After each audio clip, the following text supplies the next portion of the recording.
सारी दुनिया अल्लाह पाक बनाई है, सांझी होर शरीक नसानी काई है। मुर्गी दे विच आंडा ना रोशन दान उसदा, रोजी पिया देंदा एक नगरान उसदा।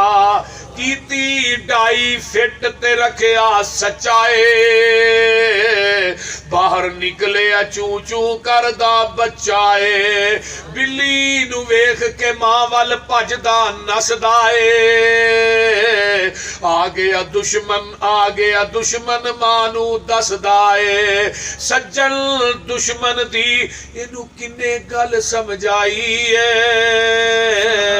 सारी दुनिया अल्लाह पाक बनाई है। मां दे पेट दी पैकिंग कुप हनेरे ने,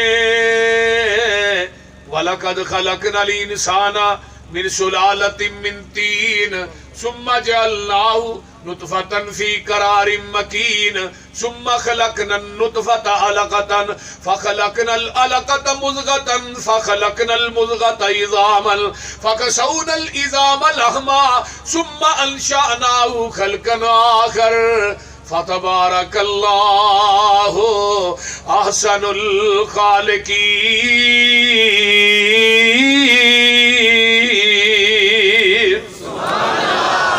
मां दे पेट दी पैकिंग कुप हनेरे ने,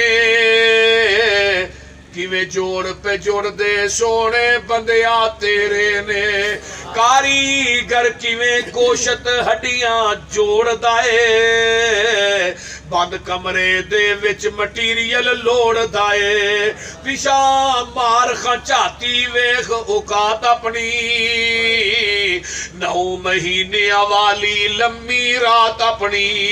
पानी दा एक कतरा बस गल समझाई है, सारी दुनिया अल्लाह पाक बनाई है।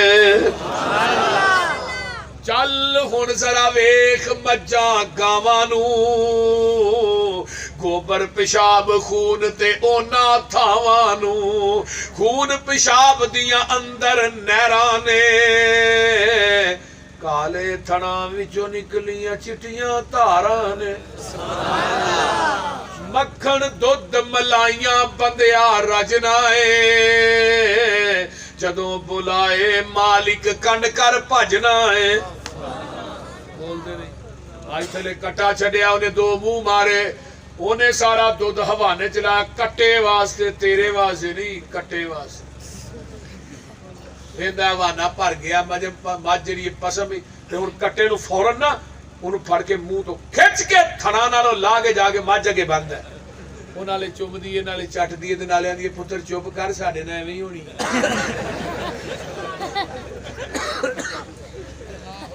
ये हुण बह गया थले, तेने थन फड़िया तो मारी धार सीधी ओदे मुंह दे। आंदी मेरा काला ते मेरे अगे बैठा, चिट्टा किथों आ गया? इहने मारी ना धार ओदे मुंह ते, मुंह परा कर लिया। उत्तों आवाज आई, तुहाडे मां पुत्रा ना होई ज़्यादती है, पर मेरा आर्डर है हुण पूछल भी नहीं हिलानी ते लत्त भी नहीं हिलानी। बोलते नहीं ये हुण हवाना धोण लगा।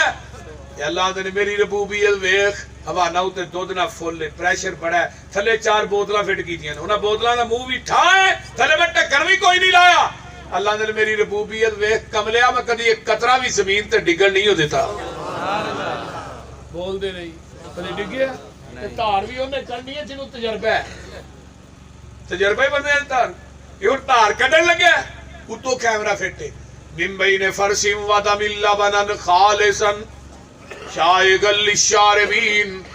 एक पासे गोबर दी नाली, पेशाब दी नाली, खून दियां नालियां। अल्लाह ने मेरी रबूबियत वेख, वकज़ा रब्बुक, रब इनू आंदे ने, रब दा माना है वे। अल्लाह ने मेरी रबूबियत वेख, मैं कदी दुध च गोबर मिक्स नहीं होन दिता, कदी खून दा कतरा मिक्स नहीं होन दिता, कदी पेशाब दी छिट मिक्स नहीं होन दिती। लाबानन खालिसन, ओए इंसाना खालिस दुध मैं देना ते सबीला गैरुल्लाह दे नां दियां लाण दे। खालिस दुध मैं देना ते खीरा गैरुल्लाह दे नां दियां पका के वंडना पिया जालमा। लाबानन खालिसन खालिस होई है जेड़ा मज दे थड़ा चो डायरेक्ट निकलिया ये अंदर 32 के 34 चक दे नलकियां दा पानी पा खालिस नहीं ये अंदर नहर दा पानी पा खालिस नहीं ड्यू मरिंडा पैप्सी पा फिर भी खालिस नहीं मस्जिद दियां टूटियां तो पानी पा फिर भी दुध खालिस नहीं जमजम पा दे फिर भी खालिस नहीं दुध ओ ही खालिस है जरा मज दे थना चो डायरेक्ट निकलिया ते दीन ओ ही खालिस है जरा मुहम्मद दी ज़बाने नबूवत चो डायरेक्ट निकलिया बाकी सब नदीर बाकी सब पट्ठियां दे विच दुध मशीना लगियां ने काले थना विच वेखो धारा बगियां ने छटाला हरा ते दुध बोलो हरे छटाले चो चिट्टा दुध कड्डण वाला कौन है जिन्हों अजे भी अल्लाह दी तौहीद दी समझ ना आए सिर च 100 जुत्ती उतो हुक्के दा पानी पाया करो बोलते नहीं 100 जुत्ती मार के ना उतो हुक्के दा पानी पाओ तो मुंडो फिर शुरू हो जाओ अल्लाहु अकबर कबीरा पट्ठियां दे विच दुध मशीना लगियां ने काले थना विच वेखो धारा बगियां ने दुध विच दही ते दही विच थिंदा ए मर जाना ही मालिक जिंदा है ढिड्डां दे विच भांडे रखे होए ने मुर्गी दे विच आंडे रखे होए ने किते बनदा पिया बंदा किते बनदा पिया परिंदा ए मर जाना ही